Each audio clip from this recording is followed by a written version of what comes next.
Halo Sobat Komsos, kembali lagi dalam program Orsik, obrolan seputar iman Katolik bersama saya Hengki Sidabalok. Ini merupakan episode yang ketiga setelah sebelumnya kita membahas pastoral orang sakit. Dan pada episode kali ini, kita kedatangan seorang narasumber yang terkenal dengan kemampuannya untuk menyembuhkan penyakit. Saking hebatnya dalam menyembuhkan penyakit, banyak umat yang memberi gelar kepada pastor ini dengan sebutan Pastor Datu. Datu adalah bahasa Batak dari dukun. Bagaimana kisahnya dan apa yang baik untuk kita pahami dari sudut pandang iman Katolik? Langsung saja kita saksikan bersama. Shalom Romo. Shalom. Bagaimana Romo kabarnya Romo? Kabar baik. Kabar baik, puji Tuhan ya Romo ya. Mungkin boleh diperkenalkan Romo namanya kepada sobat-sobat Komsos sekalian. Saya Romo Julius EVPR, Imam Diocesan yang berkarya di Keuskupan Sibolga sejak tahun 2009. Kira-kira sudah 14 tahun berkarya di Keuskupan Sibolga sebagai staf pengajar seminari menengah. Tapi tahun terakhir ini khusus mendampingi para calon tahun orientasi rohani, prator. Prator ya Romo ya? Iya. Kalau boleh tahu Romo asalnya dari keuskupan mana Romo? Saya asli orang Kupang, Dari Kupang. Keuskupan Atambua. Keuskupan Atambua. Berarti sehari-harinya pelayanannya sekarang itu pembina di Prator gitu? Iya, sebagai pengajar dan staf. Sebagai pengajar. Bagaimana Romo ini kalau boleh tahu kegiatan-kegiatan di Prator itu secara singkat mungkin Romo supaya umat tahu? Pada dasarnya kegiatan di Prator itu seperti seminari pada umumnya. Bimbingan dan pembinaan baik dalam hal intelek, spiritualitas, kehidupan doa, keterlibatan dan umat di KBG dan lain-lain, dan juga kegiatan-kegiatan lain yang mendukung panggilan sebagai calon imam. Baik Romo, di sini kita akan membahas tentang beberapa dari pertanyaan umat nih Romo terkait kemampuan Romo dalam menyembuhkan penyakit. Kan di keuskupan sudah sangat terkenal nih Romo Julius gitu kan. Nah, mungkin saya ingin bertanya, kira-kira Romo kemampuan menyembuhkan itu disadari pertama kali kapan ya Romo ya? Saya hampir tidak pernah menyadari keadaan itu. Sampai detik ini pun saya tidak merasa bahwa ada sesuatu yang istimewa dalam diri. Kecuali sebagai orang beriman yang pastinya melayani Tuhan. Dalam hal melayani Tuhan termasuk di dalamnya menjumpai orang-orang sakit. Maka seringkali saya menjumpai mereka yang datang dengan keyakinan bahwa setelah berjumpa dan mendiskusikan banyak hal tentang kesehatan dan lain-lain, bisalah mereka menjadi sehat. Itulah tujuan utama. Jadi kehadiran saya sebenarnya hanya untuk menyapa yang sakit, bahwa ada efeknya, itu urusan orangnya dan Tuhan sebetulnya. Oke, baik Romo. Kira-kira kalau Romo ingat nggak pasien pertamanya siapa Romo? Sejak frater sudah ada orang yang datang sebagai orang sakit atau orang yang terbebani. Ketika itu adalah karyawan seminari tinggi. Setelah berjumpa dengan beliau, dia bisa sembuh dari sakitnya, dan itu menjadi cerita awal. Ketika di Sibolga, pasien pertama adalah Monsignor Ludo almarhum. Monsignor Ludovicus ya? Karena beliau meminta untuk menjumpai orang sakit, saya agak keberatan karena tugas di seminari yang banyak. Tetapi beliau agak memaksa mengatakan orang sakit juga adalah bagian dari pelayanan umat. Beliau sendiri datang ke seminari menengah untuk mendiskusikan keadaan tubuh dan penyakitnya. Dan kami bisa berdiskusi tentang itu. Itulah orang pertama di Sibolga yang sekalian sebagai cara beliau untuk meminta saya bekerja dengan orang sakit. Oh baik Romo. Untuk ini Romo, untuk pasien-pasien atau umat yang sering berkunjung ke tempat Romo, itu kira-kira dari mana aja nih Romo? Kalau asal itu dari berbagai daerah, bahkan ada yang mungkin dari luar daerah, dari luar negeri malah, tetapi terbanyak adalah umat di sekitar Sibolga. Umat di sekitar Sibolga ya Romo ya. Kemudian untuk ininya Romo, untuk dari kesaksian-kesaksian dari umat gitu, apa kira-kira penyakit-penyakit yang sudah berhasil lah gitu Romo sembuh? Secara umum ada dua penyakit yang sering kita jumpa. Yang pertama penyakit fisik Penyakit fisik. dan yang non fisik. Ada yang sembuh, ada yang butuh waktu, ada yang mungkin tidak sembuh. Tetapi yang penting dalam hal ini adalah bahwa orangnya disapa sebagai wakil dari gereja, sebagai imam Tuhan. Kita menjumpai orang-orang yang terbebani dalam hidupnya, mendiskusikan apa yang penting, bahkan kadang hanya disapa. Itu adalah bagian pewartaan yang luar biasa. Itulah hal yang saya lakukan selama kurang lebih, selain sebagai staf pengajar, juga menjumpai umat seperti itu. Baik Romo, mungkin ini pertanyaannya agak sedikit sensitif mungkin. Romo pernah nggak kayak minta tarif atau minta imbalan gitu ke umat yang datang kepada Romo gitu? Sejauh ini belum pernah, tapi saya lupa tahunnya. Ini ketika Paus Fransiskus mengeluarkan ensiklik tentang Misericordia Vultus, wajah Allah yang murah hati. Lalu dalam pertemuan kuria, katanya kuria meminta supaya pelayanan di Ektolang kala itu adalah pelayanan dengan konsep Misericordia Vultus, maka tidak ada beban biaya atau apapun. Oke, baik Romo.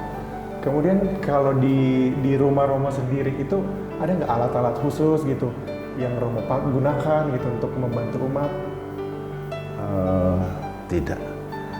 Tidak ada alat untuk menolong umat kecuali pertama adalah diskusi tentang penyakitnya.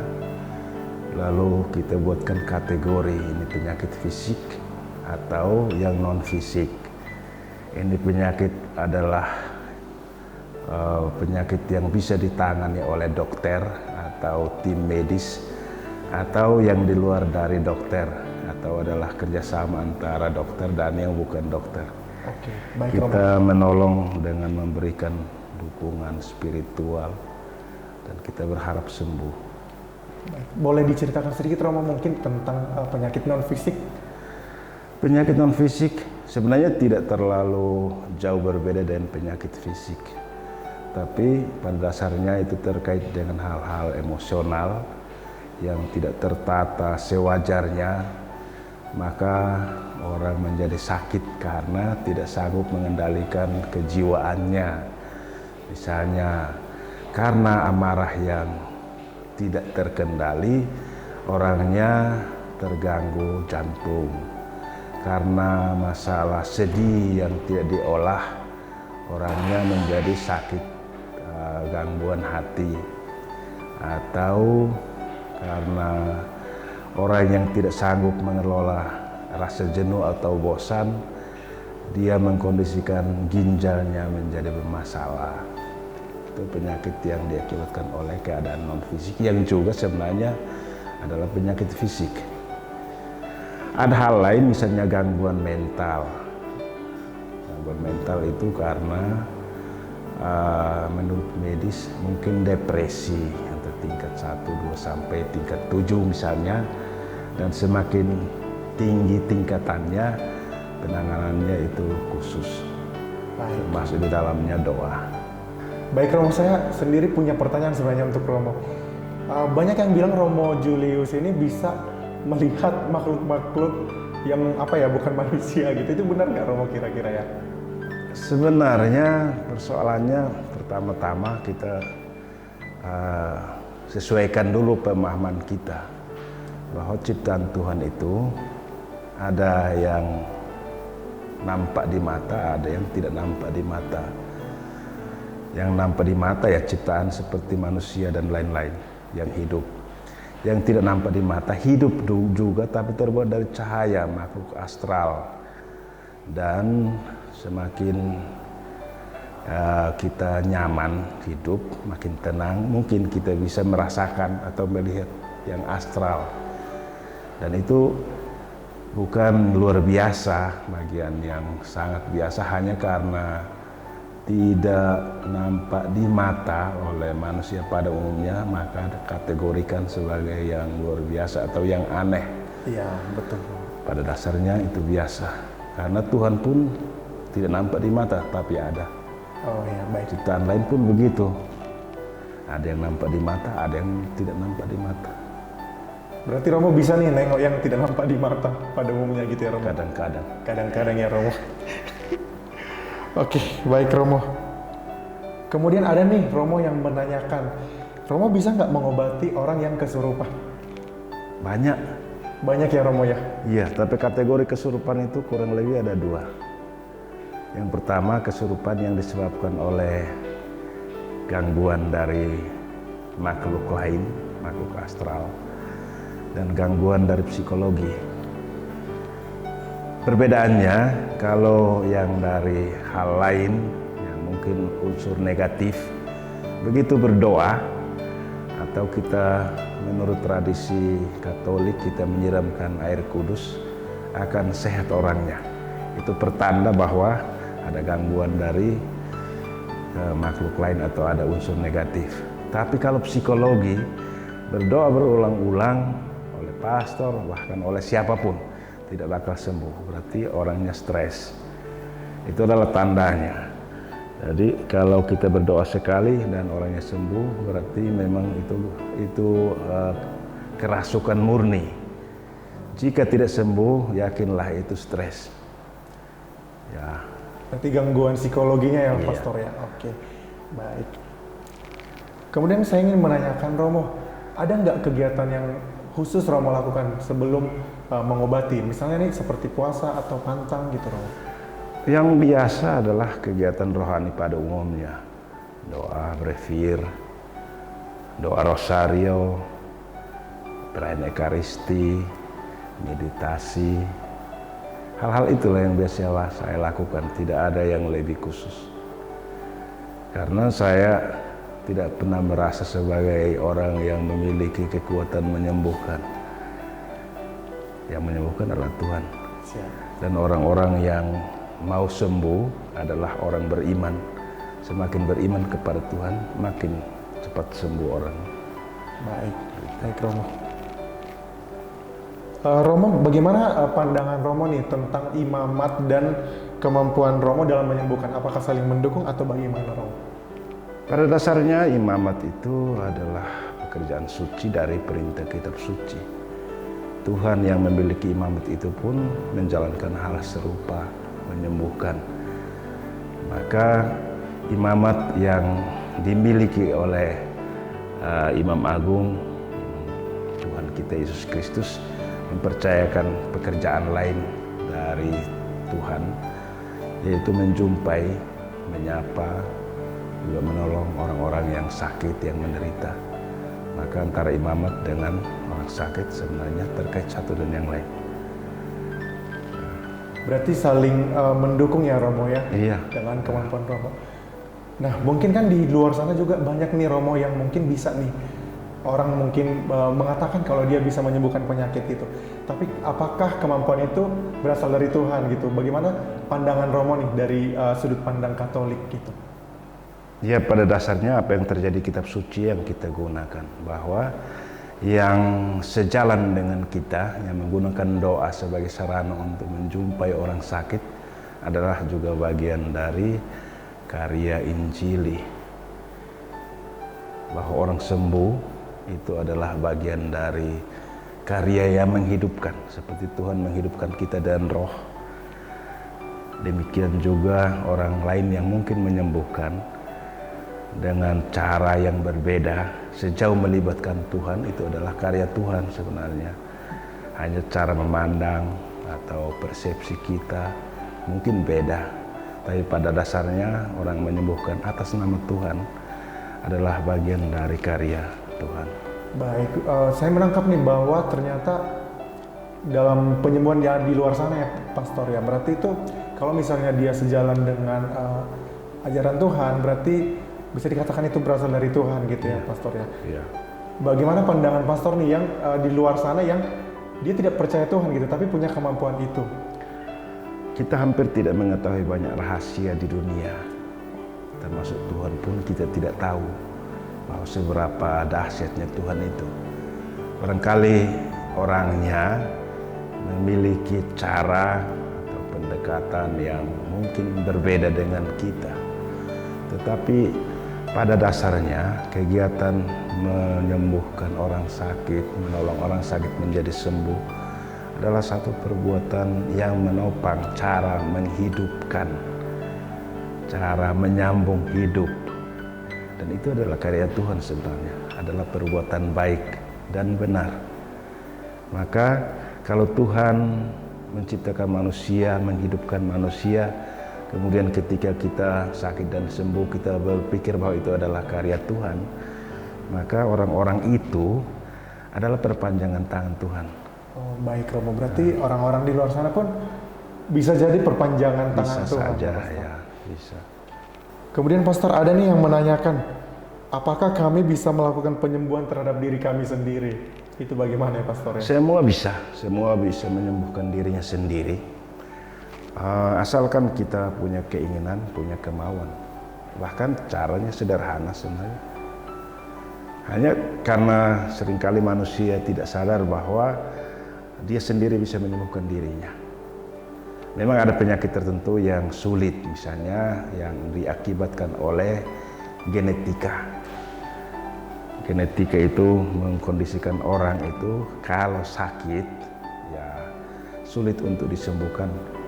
Kalau penyakitnya penyakit yang berat, turunan dari gen. Ada penyakit tertentu yang mungkin disebabkan oleh persoalan pengolahan hidup, tidak mampu untuk mengelola gizi, suplai gizi ke dalam tubuh, penggunaan cairan seperti air, minum dan lain-lain itu tidak dipahami dan tidak disesuaikan dengan kebutuhan. Maka orangnya bisa sakit. Tapi praktisnya supaya bisa sehat, misalnya orang menarik napas ke dalam perut, mengeluarkannya secara teratur dan sadar, pasti orang akan sehat. Hanya di dunia ini tidak banyak orang yang sadar bahwa bernapas dengan teratur itu menyehatkan. Itu yang paling sederhana dan hampir dilupakan orang. Bahkan dalam hal medis pun, kalau kita ke sana orang akan bertanya tentang hal lain. Tidak ada dokter pernapasan. Siap, betul Pastor. Ya, yang ada hanya yang lain-lain ya. Tapi kalau kita bernapas dengan baik, sama dengan kita berdoa, menyadari Tuhan yang masuk ke dalam tubuh kita, lalu kita mengeluarkannya secara teratur, itu pasti sehat. Pasti sehat ya Romo ya. Oke, mungkin ada yang ingin Romo sampaikan kepada sobat-sobat Komsos terkait dengan konsep penyembuhan yang Romo lakukan selama ini. Mungkin kan ada yang pro dan kontra ya Romo ya, karena mungkin tidak terlalu memahami seperti yang sudah kita bahas tadi gitu. Ada yang ingin Romo sampaikan, mungkin yang ada yang tidak setuju mungkin. Ya. Banyak orang mungkin tidak setuju, banyak orang percaya, banyak juga tidak percaya, dan itu adalah hak orangnya. Kita tidak memaksa untuk orang yakin, tapi juga tidak harus tidak melayani orang yang membutuhkan, asalkan kita tidak salah misalnya kita menganggap diri sebagai Tuhan, itu tidak boleh. Lalu memakai karya pelayanan ini sebagai upaya untuk memegahkan diri, itu tidak boleh. Atau memperkaya diri secara diam-diam, itu pun tidak boleh. Pokoknya kita melayani, dibutuhkan, kita bekerja, karena pada dasarnya kita diberi hidup oleh Tuhan. Itu sudah cukup untuk semua hal. Yang lain-lainnya tidak penting, terserah orang setuju atau tidak. Siap. Baik. Oke, baik Sobat Komsos. Tadi kita sudah berbincang-bincang banyak dengan Pastor Evi. Satu hal mungkin yang bisa saya simpulkan untuk sobat-sobat Komsos sekalian, bahwa ternyata kehidupan rohani itu sangat mendukung juga untuk kesehatan kita, baik segi fisik maupun non-fisik. Bagi sobat-sobat Komsos yang mungkin masih memiliki pertanyaan, bisa disampaikan melalui kolom komentar. Oke, baik Romo, terima kasih untuk waktu dan kesempatannya. Saya bisa berbincang-bincang langsung dengan Romo. Semoga Romo tetap sehat dalam menjalankan pelayanannya sehari-hari. Baik Sobat Komsos, demikian program Orsik kita pada episode kali ini. Sampai berjumpa di episode selanjutnya. Shalom. Terima kasih Romo.